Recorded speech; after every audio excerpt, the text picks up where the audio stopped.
my God. What am I? Oh.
It is deep, and it's gonna get deeper.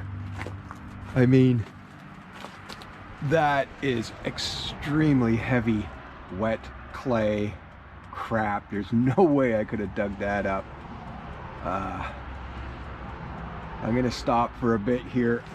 This pile weighs a ton. There's big rocks in there. What was I thinking getting a shovel and digging down to my footing? Obviously I'm being very careful because there's hydro right there. Yeah, so it's interesting. I'm gonna have to get a ladder now and climb down in this hole with my boots on and get digging away, because I'm pretty sure I'm deep enough. I think I'm down to the footing. I just can't get the bucket right in there because I'm on an angle, but that's okay. Not too bad. My steering system's working. However, I don't have the cables adjusted right, because this is the maximum to the right I can go, and that's only like 45 degrees. It should be going, let's see, it should be going 80 degrees, so almost straight across. So yeah, it probably will go all the way around on the other side, but that's as far as she's going to the right, and that's far enough. That's where my pile is anyway, so.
So let's do a little review. This is the next day and we got snow overnight.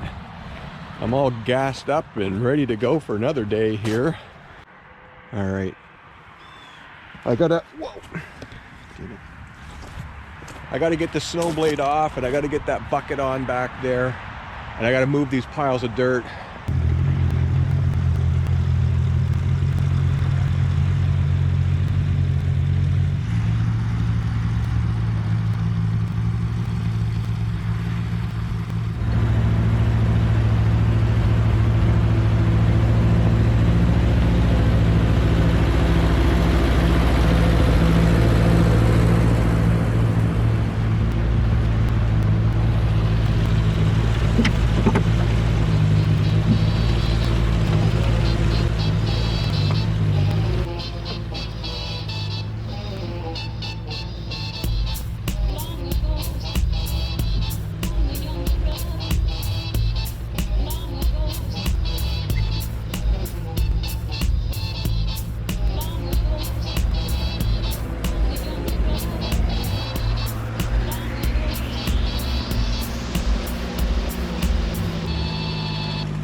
Kind of amazing how a little hole dug with a shovel turned into this.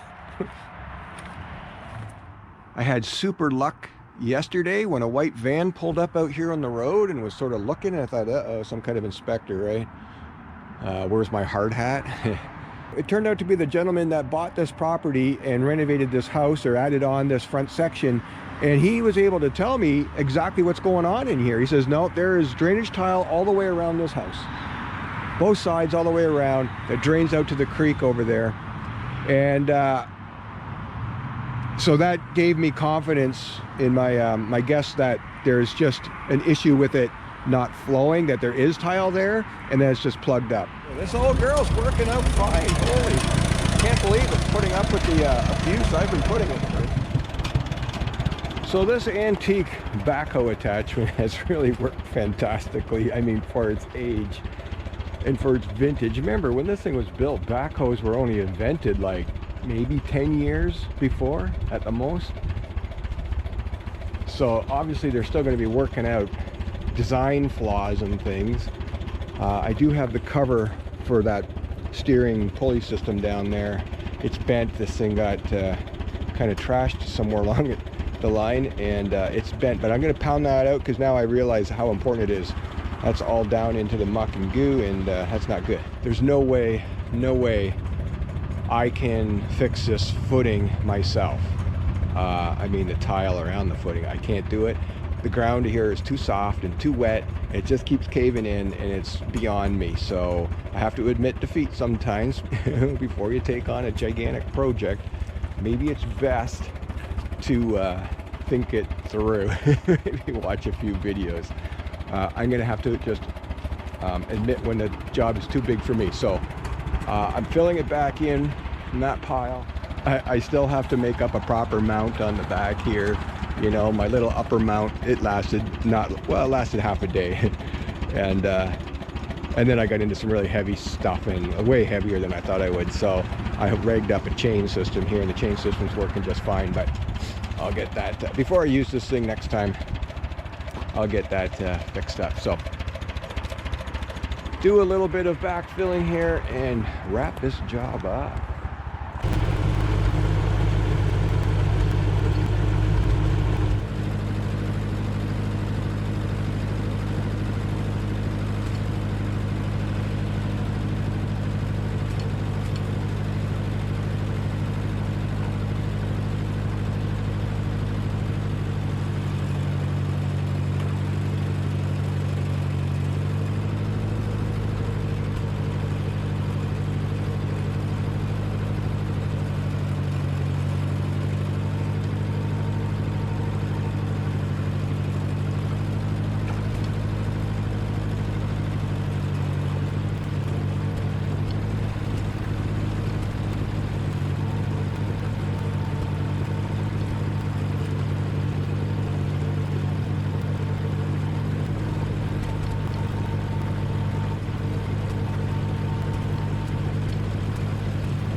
looks like a beauty day out here, but it's actually -9 degrees.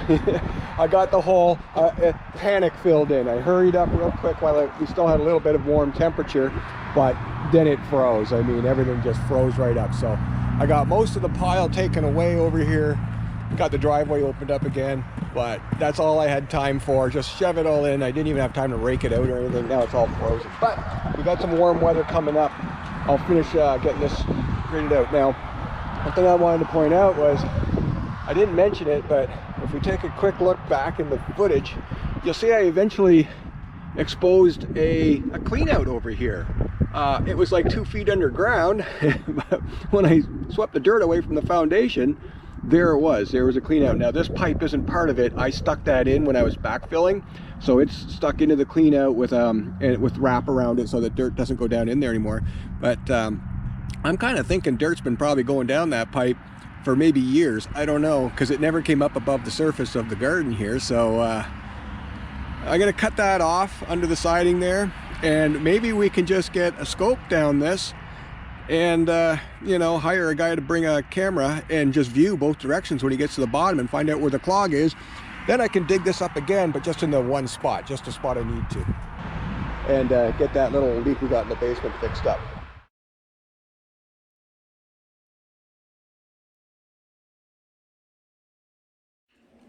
Yeah, it's nice in here. Had the heater on idle all night. Oh my God, look at this mess I've made.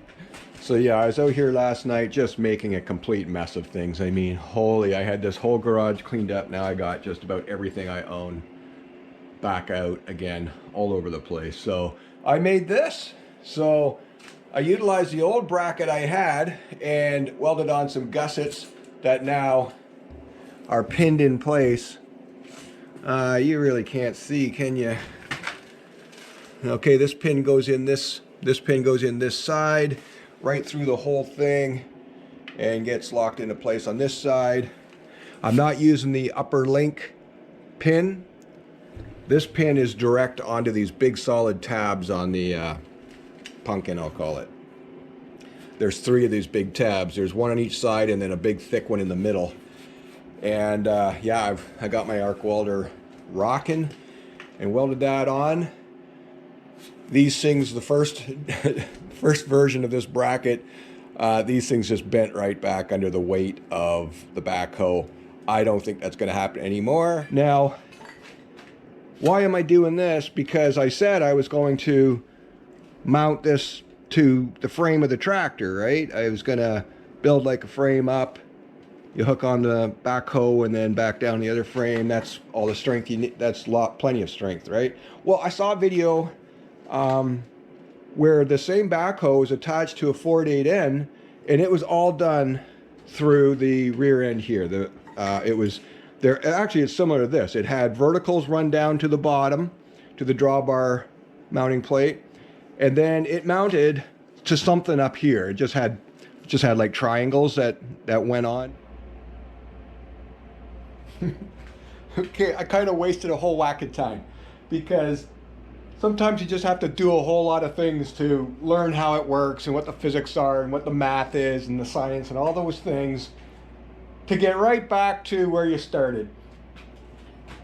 Reviewing the video I found from Dre Ray 2011. Thank you for that upload.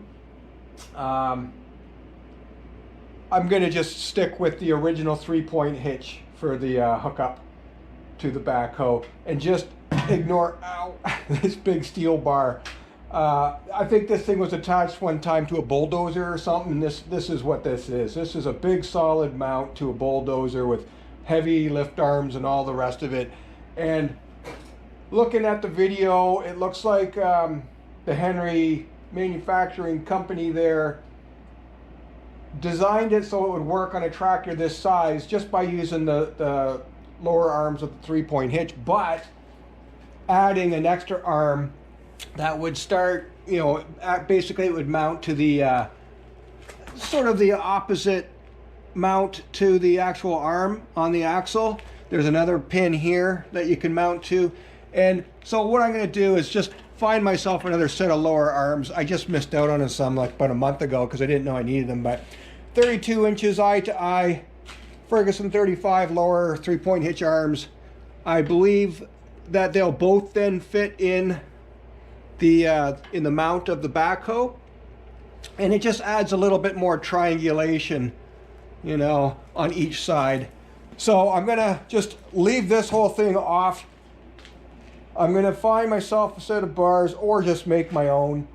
I'd rather just find a set because then they got, you know, the proper size eyes in them and stuff. The most important thing for the weight of this thing is this. I mean, this is what's going to be holding the whole thing up in the air, and it's good and strong now. Now I made these tabs, or these gussets, or whatever you want to call them, these brackets that now mount to the rear end of the tractor. I made them huge so that I could cut holes out of them and still use that upper pin for the 3-point hitch. I'm going to need to, because I want to be able to leave this on now. I decided, you know, yeah, it can come off pretty easy, but then where am I going to store it? I'm going to lose it. So I might as well just leave it on, and the way to use the upper link for the 3-point hitch is to hook it up in here, but a little bit of metal's in the way there. So I'm just going to torch this out, a little arc out of that. This was my safety chain, you know, in case this breaks off for some reason when I'm testing it, but I really don't think it will. I'll leave that on for the test for a little while, but I think it's going to be fine. And the key is, the most important thing about this whole backhoe operation is keep the backhoe centered when the thing is raised in the air. Don't do stupid things. What I did was I got lazy, and I had the side mounts up on the backhoe, and I had to, there's like, before I drive away, there's like a great big rock I had to move or something, so I dropped the base, and rather than putting the outriggers down, I just reached out with the shovel, picked up this big rock, and then swung it way out to the side, and the whole tractor like went to go flipping over, right? And I said, well, it's not flipping over, so it's okay. Well, it wasn't okay. What happened was all that weight transferring, like forcing this whole 3-point hitch system over, forced this rod up really hard, and it actually bent the upright here. Now you can see a little bit of bendage in it, but it was actually woed way out here like this. It bent really good. So I pulled that off, heated up, straightened it out, and then got to thinking, how did that happen? And I remembered, oh yeah, I remember when I did that stupid thing and ran the backhoe way over to the side without the outriggers down. And yeah, that's so long as I have the outriggers out, I'm sure there's no issues.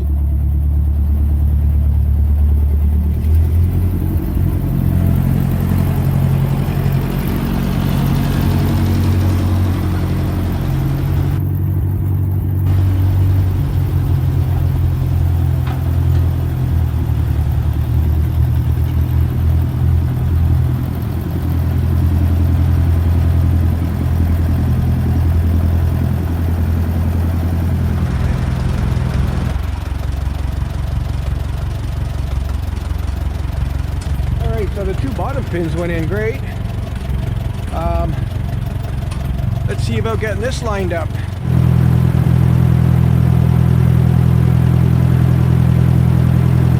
That'll be good.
nothing cracking and breaking or bending. Everything's fine.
I'm pretty good with this backhoe now. I've been practicing, and I've been watching some of the guys online, you know, that are experts on these things do some pretty cool things, you know, like stir their coffee with the bucket, or, you know, turn a switch off on something.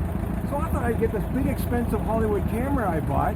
Got this really cheap, like $150,000, but I wanted to improve the quality of my videos, right? So I'm going to try shutting this off and on with the backhoe. I bet I can do it. Okay, so you'll notice I have the outriggers down the way I'm supposed to now, so this thing won't flop over and bend up all my situation there. I think we're set up good. I think I can do this. I'm sure I can do this. I've had like at least, I don't know, an hour's practice with this thing since never running one before, so that should be fun. All right, let's see if I remember how these things work. I think it's pretty easy. That comes down. Let's bring it over a little bit. Okay, there's the view from the big expensive camera. Get this into position nice and gentle like. Maybe better go up a little bit. All right, let's turn this thing. This should be easy. This is really easy.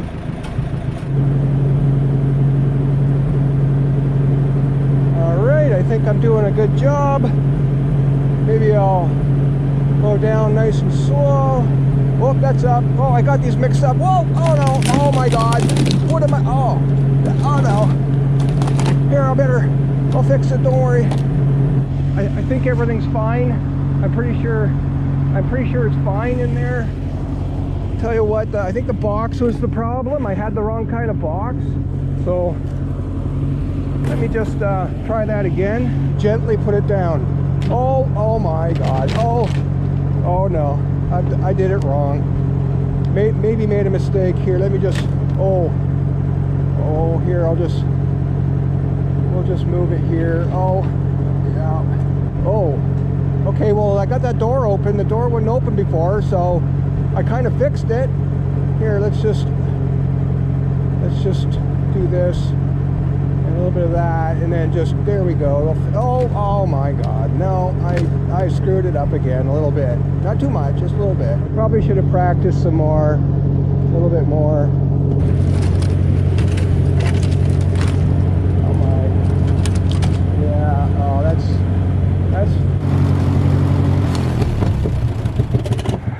I think I'm gonna have to get down and check it. My eyesight's not so good. I think everything's fine. So I'm starting to feel sad. I spent all of our money.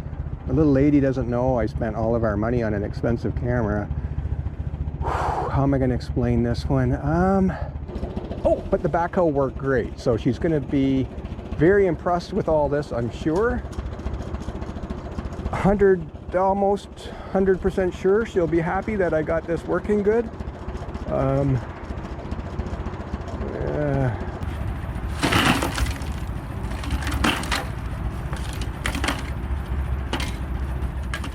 There's a camera in my bucket.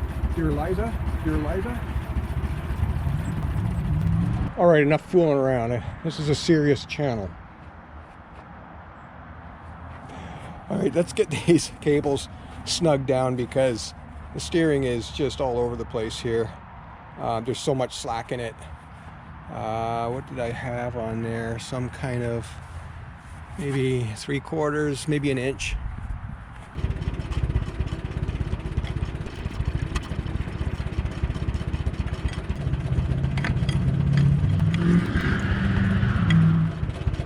Okay, let's try that.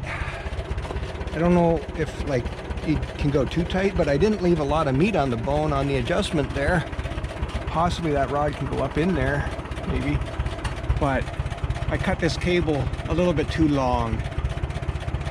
But better too long than too short. Let's see what happens now.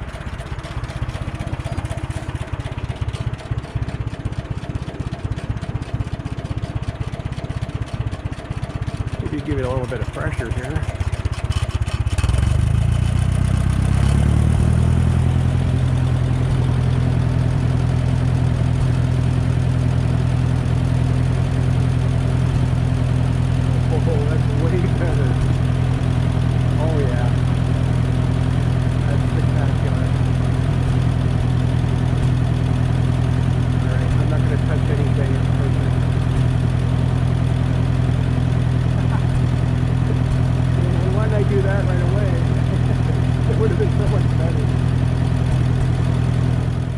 I'm gonna make a wrap for this video because everything's perfect now. I can't wait to use this thing again. I like it.